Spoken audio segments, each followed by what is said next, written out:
incredible RTK podcast family. How are you doing?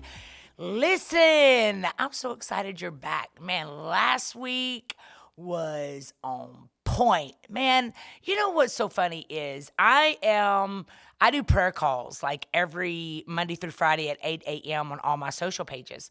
And I believe that one of the reasons why I'm able to bounce back, I'm able to walk through hell and come out on fire is because I spend a lot of time pulling others with me out of wherever I've been, right?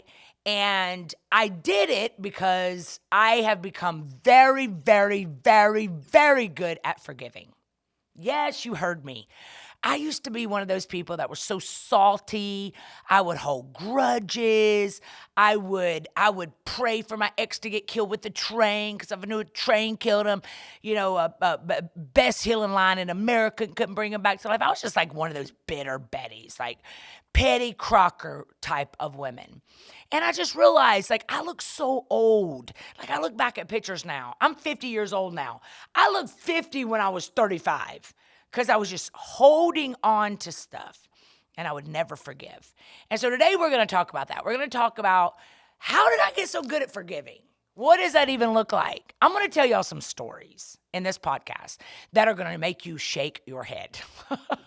Because y'all, I tell y'all everything. Y'all know I tell you everything. There's absolutely nothing off limits with me except making other people look bad. I believe you don't tell a testimony that's going to make other people look bad. Even if they made you look bad, testimonies are to bring people out of holes, not to make people mad at the people that hurt you, right? And so we're going to talk about that today. What did I do? I'm going to give you tips. I'm going to talk about scenarios. I'm going to tell you how I handled rejection and despair and disappointment. And that's what we talked about last week. Every one of these podcasts are going to literally give you ways to get up from that place of despair. Every one of these podcasts are not going to be a podcast where you leave not knowing something. You are going to have no excuses. You hang out with me. I tell my RTK Inner Circle, my mentorship program group, all the time. I tell my Limitless Church family that I pastor all the time. I tell them, you cannot hang out with me and be stuck unless you want to be, unless you are just hell bent on being right? And so all of these podcasts, you got to have a notebook. Make it your RTK podcast notebook so that you can go back and reflect, because I'm always going to give you something for every season of your life to help you get through. And so listen, while you're here, number one, welcome. Welcome to the Real Talk Kim podcast. I'm so excited you're here. I'm so thankful that you share this broadcast. In fact, while you're here right now, push that subscribe button. Go subscribe. Subscribe on the YouTube podcast channel, which is Real Talk Kim. Just go to your YouTube, search Real Talk Kim, then go and share it. Share this with somebody. Somebody needs this. Listen to it over and over again. Favorite it. And leave me a review. Whether you're watching it on Spotify or listen to it on Spotify or Apple Podcasts or iHeartRadio or wherever you're watching or listening to this, give me a review. Give me a 5. Because there's people in this world that don't know who I am that need this. These podcasts are anointed. I study for these things. There's an oil on these things to help people get free. And then while you're at it, stick with me. Stick with me. I know we've changed the way we've been doing these podcasts up a little bit. I've gotten a little bit more professional. Y'all don't like people to get professional. You like things ghetto or the way they were. Fact is, we don't like change. But I want you right now to stay connected to me. Thank you to all of you that are part of my RTK Inner Circle. I love you so much. I'm so proud of you. Thank you to all of you that call me your pastor, whether it's online or at Limitless Church in Fayetteville, Georgia, or the ATL campus, limitlesschurch.live. Thank you for doing life with me. We're about to chop it up. I'm about to send this to a break. And then we're going to come right back and we're going to get into how did I become a pro at forgiveness. All right? I'll be right back. While we're at it, get your popcorn, push share. And when I come back, we're going to get into it. I love you so much. See you in a minute.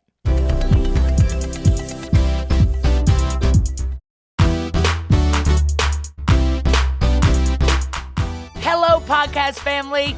Welcome back from the break. I am thankful that you are here. I know that God has given me a word for you today.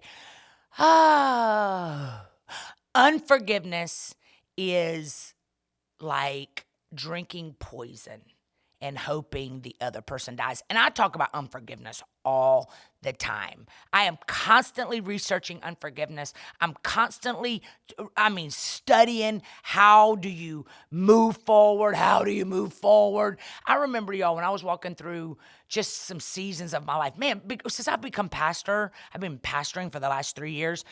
Woo!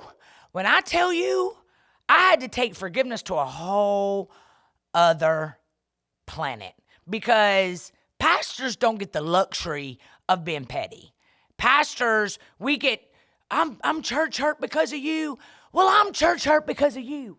But pastors can't do that. We can't be petty. We don't have that luxury to hurt. Y'all think pastors don't hurt. You forget we're human. But I've learned in the last 3 years that if God has brought me to this place, to this level of commitment to pastor people all over the world, to pastor thousands and coach thousands of people all over the world in my RTK inner circle, I teach webinars, right? Breaking Free webinar that's going on right now. It's a 7-week course. God's trusting me with this. So I don't have the opportunity to hold on to nada. It's not even allowed. And so every single day of my life, I'm taking inventory. And so should you. All right? So I'm going to give you some of my examples on forgiving someone who hurt you that ain't sorry. They're not sorry. They don't think they did anything wrong. The worst thing that you can do for me is to call me up when you know what you did. You know what you did. And you're going to give me this apology. Like, if I made you feel, number one, keep your apology. If I, that means you don't think you did nothing wrong, which means you shouldn't be apologizing, right? But I've had to get to a place where I can't even allow that mess to mess with me, right? So I'm going to give you how to heal from someone who hurt you, someone who ain't sorry, someone who is a narcissist, someone who ain't a narcissist, just dumb, whatever. Getting hurt by others is inevitable. You hear me? It's inevitable. It's going to happen. It feels lousy. And sometimes that bad feeling lasts and lasts and lasts and lasts and lasts until you get up and walk away from it. Right? Forgive for good. Forgive for good. Listen, here's what I wrote down.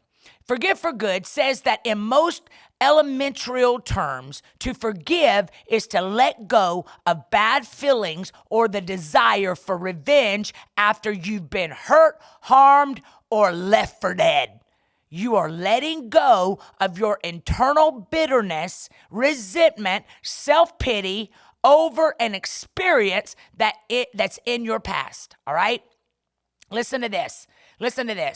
When you are remembering a hurt or a wound that you haven't resolved in your mind and heart, that remembrance triggers stress chemicals.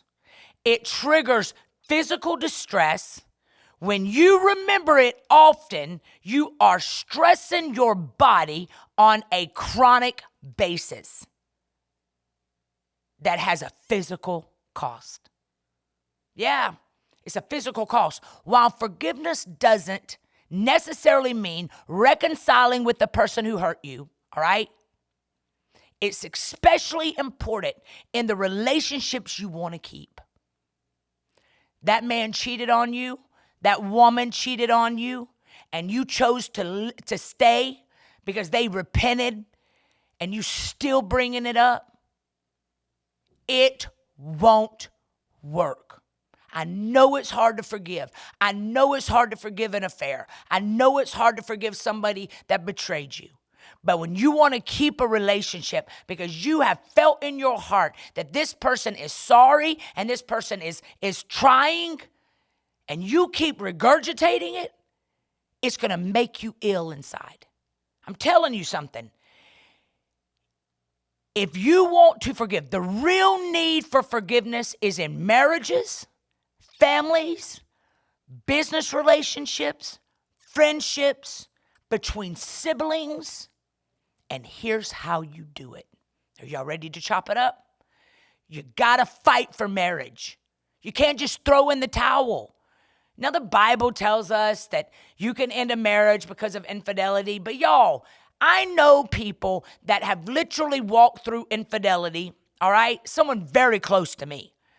After 25 years of marriage, he cheated on her and she was finished and done, but he came to his senses when he got caught and realized that he was about to lose everything. And he went to counseling. He got help. He became a completely different man. And they ended up having 27 years until he passed away of the most incredible marriage on the planet. And she says it to this day. She says, that affair broke my heart. She said, but I ended up getting the best man on the planet because of that broken heart. Sometimes your refusal to forgive is messing up the greatest 26 years of your life because you refuse to quit thinking about. You got to stop thinking about it. You can't keep wonder what they did, wonder how they kissed, wonder what he did for her, wonder what they talked about. Stop wondering and forgive. And every single time your brain wants to go back to the shoulda, coulda, and wouldas, you got to tell yourself, no, mind. I said I was going to forgive. The real need for forgiveness is in marriages, families, business relationships, friendships, between siblings. And here's how you're going to do it. You ready? Number 1, write this down. Get mad. I said it. Get mad. Get mad. I remember in this situation that I just told you about, she got so mad. She let him have it. She told him everything. Listen to me. Get mad. Feel the hurt. Grieve. When someone hurts you, grief and anger are natural and healthy responses. So is self-pity. And there's no set time for how long it takes to work through and process the hurt. Forgiveness is allowing negative feelings of outrage and grief to come in and then letting them go because you are now at peace with your life. Feel it. Get mad. Talk about it. And then let it go. Forgiveness is a choice, not an emotion. Here's number 2. Ask yourself whether your anger is constructive or destructive. Ask yourself, is the anger constructive or destructive? Constructive anger solves a problem in the moment by galvanizing you so that you respond appropriately to a threat. Destructive anger is repetitive and has no positive result. The person you are angry at isn't changing and you are not growing. In fact, you are creating brain pathways that make the anger more likely. When anger becomes a habit rather than a way of processing, or when you hold on to it for a really, really, really long time, it turns out to be destructive, both to your well-being, your physical well-being, and being around people. No good comes of it. It's a misuse of one of our biological coping mechanisms. Destructive or constructive. You choose. You choose. Here's number 3. Don't worry. You aren't saying the offense was okay. A lot of times we won't forgive because we feel like if we forgive, we are pardoning a crime committed against us. You're not. Don't worry. You aren't saying the offense is okay. One of the biggest misconceptions about forgiveness is that it means you are condoning the offender's behavior. In fact, forgiveness means that you don't condone it. You know it's wrong or inappropriate, but you choose to cleanse your heart. You don't make excuses for the behavior. You just accept it and make peace with it. And that is very different. Here's another one. Write this down. Practice stress reduction techniques. If you're at a table and a family member says something hurtful, one of the simplest things you can do is to take a couple of breaths. Stress management techniques soothe your body's fight or flight response. That's why anxiety comes in, because you are in flight. You're trying to run from something. You're stressing about something. You're fearful, right? Stress management technique soothes your body's fight or flight response so you can stay calm and keep your head. Breathe. I tell people all the time, just breathe. Breathe. Do it 3 times. Slow. Take your time. Breathe. Here's another one. Remind yourself why you want this person in your life. Remind yourself, why do I want this person in my life? When someone you care about acts in a way that is hurtful to you, but you want to keep the relationship, it's important to remember the good the person has done for you. Listen to me, y'all. People are not replaceable. It's important to remind yourself that you have one father, one mother, one best friend. That this doesn't mean people should stick around for mistreatment or stay in a bad, unhealthy relationship.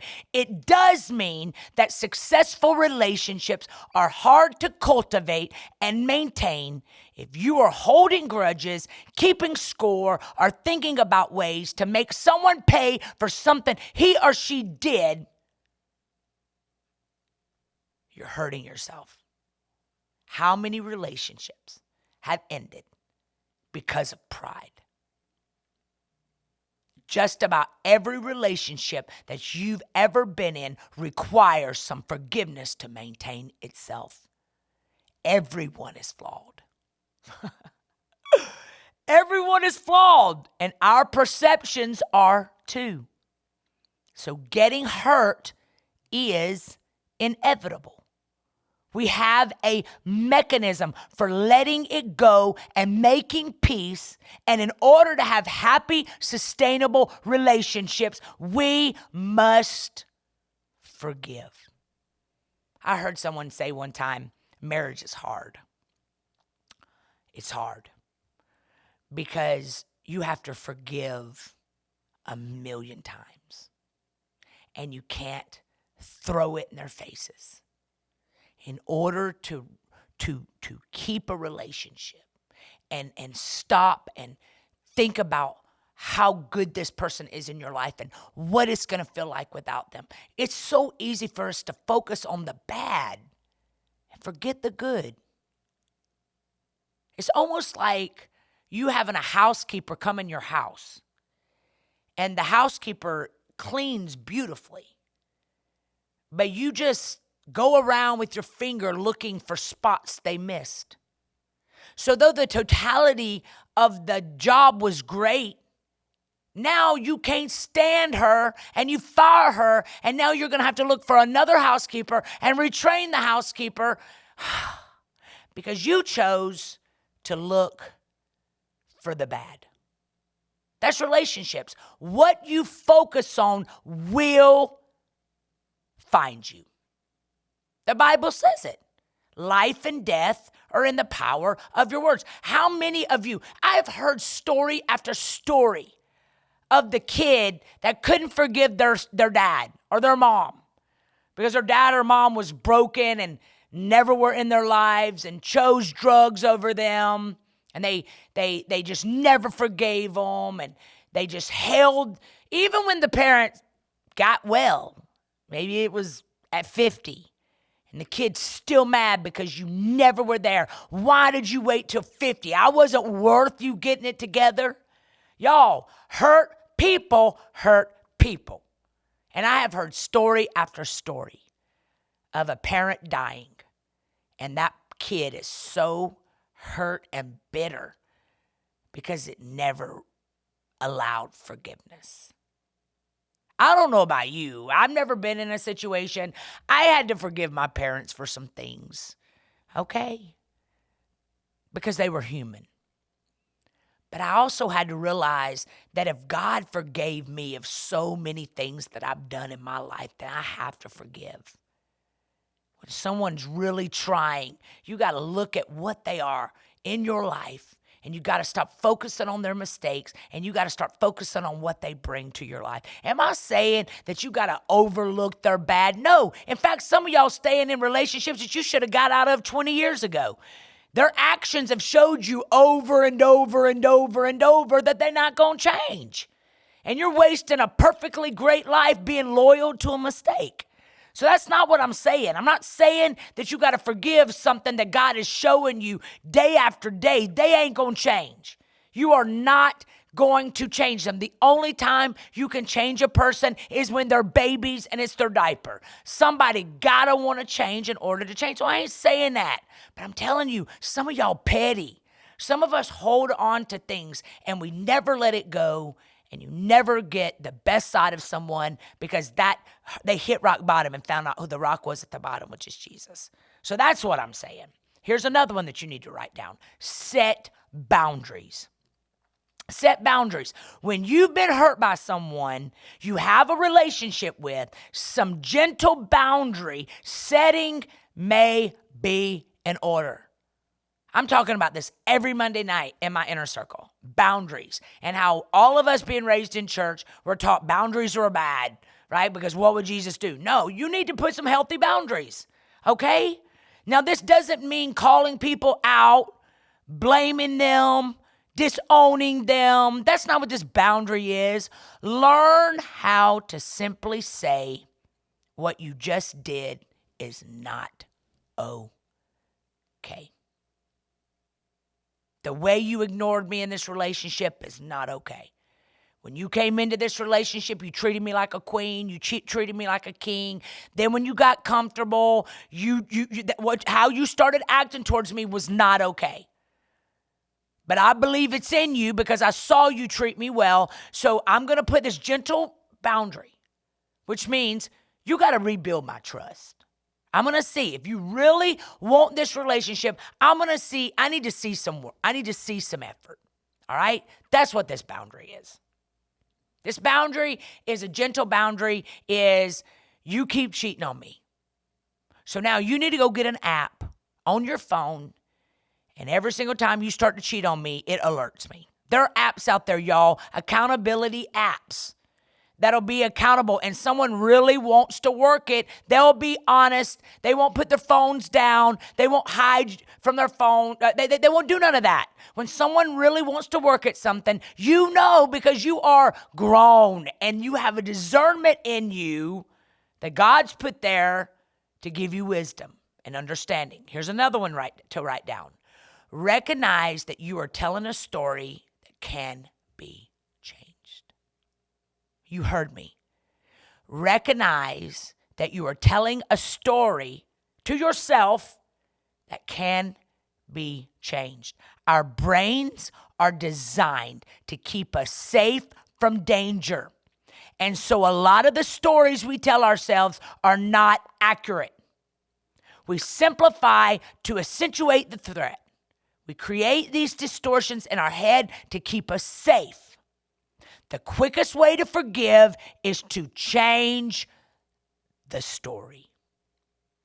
So if you've been telling yourself a story that 5 years ago, your friend didn't invite you to her wedding and it was a terrible offense that you're still mourning over, consider that perhaps the two of you were in a rough patch and she may have made a mistake, but she did the best she could. Stop not being her friend today. Y'all, I'm going to tell y'all something. My growth game is so strong. I learn. Me and my media guy was talking between a podcast today, and he said, you know how you always say the three fingers pointing back at you, right? He said in military, they always do this. Always do this because all the fingers are always pointing at you. You got to stop using your pain of your past to stop your blessing of your future. So my question to you today is, what are you still marinating over? That was freaking 40 years ago, 30 years ago, 20 years ago, because baby, people change. They change. I have seen the biggest players on the planet that cheated on 6 wives, that they all of a sudden get married and wake up and are the best husbands on the planet. Yeah, that's how come sometimes you see your ex move on and they are phenomenal. It ain't because that person was better than you. It's because they got a clue and they became a better spouse. But see, what our mind will tell us is, oh, she was better than me, and I worked while he went to college, and I was there for him, and then all of a sudden he cheats on me, and now he's doing so much better, and you're mad. You're mad. You're messing up the whole blessing of life because you're still mad at something that happened. When in reality, he just got a clue. People change. Does that mean you gonna get them back? No. But that's a part of your story to realize that people can change and you can forgive. Here's another one. Write this down. Make yourself the hero. Make yourself the hero. Make yourself the hero. If I say the reason I'm unhappy now is that my wife, my husband left me 3 years ago, that's creating a victimhood. You hear me? That's creating a victimhood mentality that you can never get well, you can never be loved again because somebody that was dysfunctional, somebody that was a counterfeit came in your life, and now you won't let yourself fall in love with anybody so that y'all can have a spend the night party every day for the rest of your life because of what somebody did in your life. Y'all were both immature back then. It doesn't, see what I'm saying? Make yourself the hero. Stop being a victim. A more truthful statement that you can say is the reason I'm unhappy now is that my wife or husband left me. I didn't have an adequate resource for dealing with it. And in the years since, I haven't figured out how to make peace with that. That's the truth.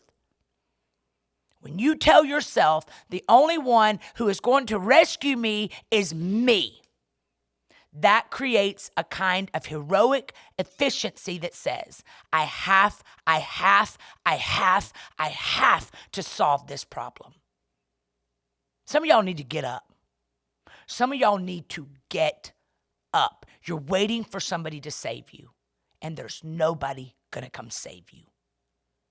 Because the reality of it is, you're like, if I can find another man, if I can find another woman, if I can get a better job, if I can make more money, if I can blah, blah, blah, whatever you're telling yourself, that is all lies. Until you realize that you are your savior. You are the one that's going to solve the problem.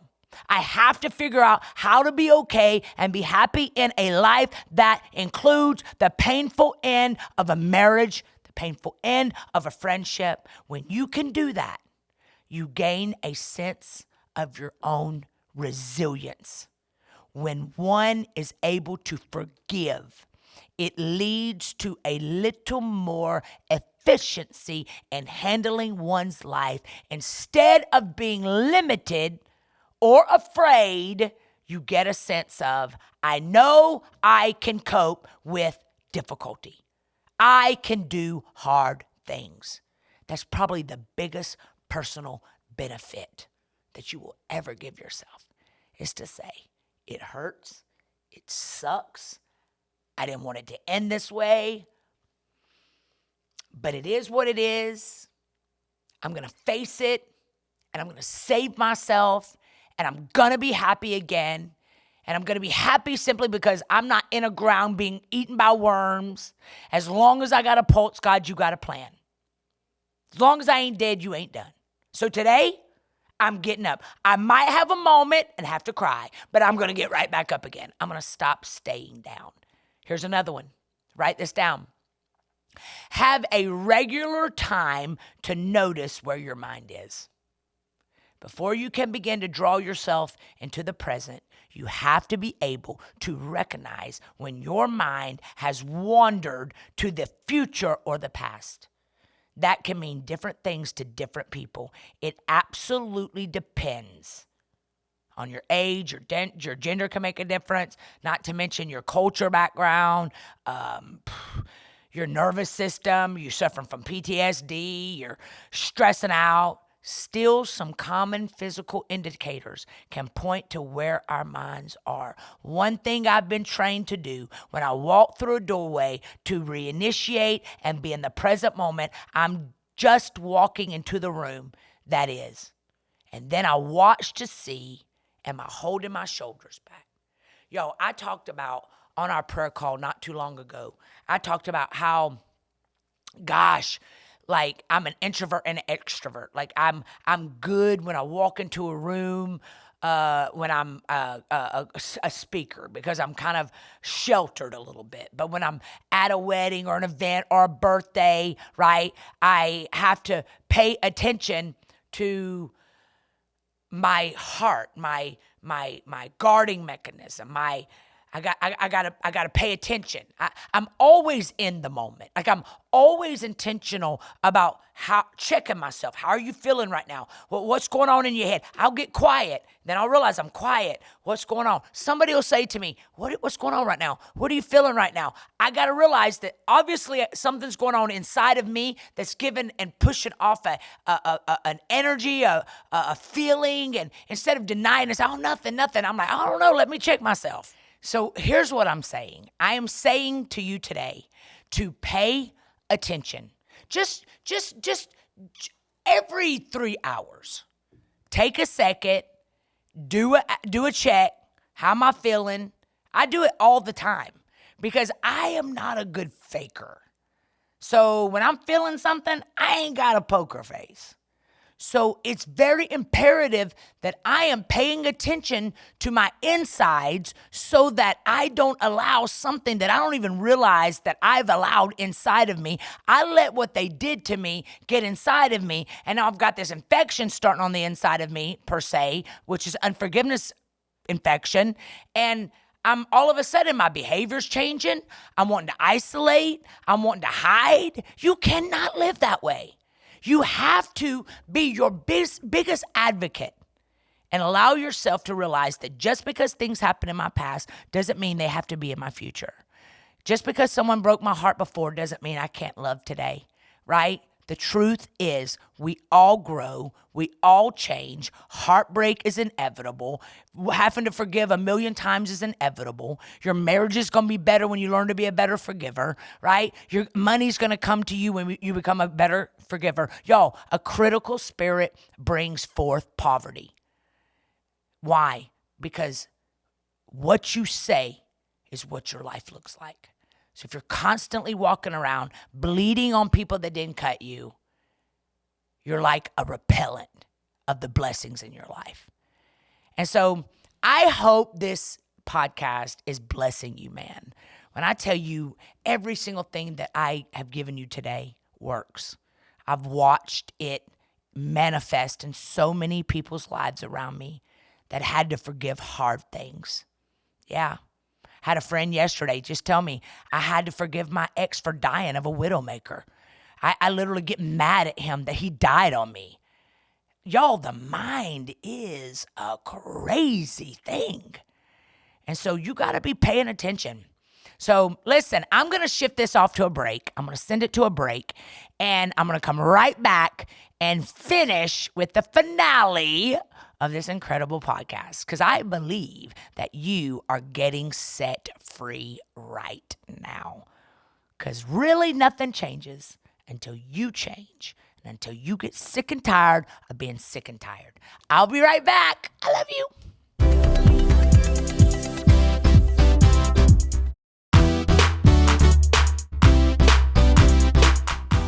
Welcome back, beautiful podcast family.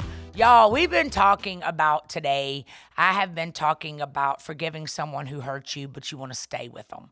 You know, it's a fact. You cannot allow yourself to go through life forgiving people and then holding stuff against them. I've seen it, man. I've seen women. We are the hardest to forgive. We literally will hold on to something that happened to us as a kid. And I know it's hard. I know when you've been abused as a child and then you go get married, how even the sexual part of that relationship is messed up because you can't forgive. The enemy has used it to torment your mind in such a way that now you can't even really give yourself to your husband 100% because you are still holding on to this pain that a dysfunctional adult did to you. It hurts. I know it does. I've had things in my life that happened to me when I was a kid that I had to forgive. And when I forgave it, I couldn't keep thinking about it, right? I cannot tell you the marriages that have broken up. And it was a great man and a great woman, and they had a great life together. But the woman could never forgive the perpetrator. And so it bled into her marriage. And I'm going to tell you something. I've had men that I have walked with through counseling in my life that were messed with as little boys, and then they married and they could never get their mind straight and their marriages ended. Today, I'm offering you a chance to say, I refuse to allow the things that have happened to me. The enemy comes to steal, kill, and destroy. And today, I'm not going to live under the fear of it happening again. I'm not going to live under the fear or the anger of what they did to me. I'm going to realize that today the Bible says that his mercies and grace shall follow me all the days of my life. And I'm going to get up today and I'm going to praise my way through. The Bible also says, delight yourself in me and I will give you the desires of your heart. But you got to commit to allowing him to do that. God is not a genie in a bottle, y'all. Your therapist is not a genie in a bottle. Your spouse is not a genie in a bottle. Your kids are not a genie in a bottle. You got to get that money. It's not going to fix it. Today, you have to let it go. And you may have to let it go again tomorrow.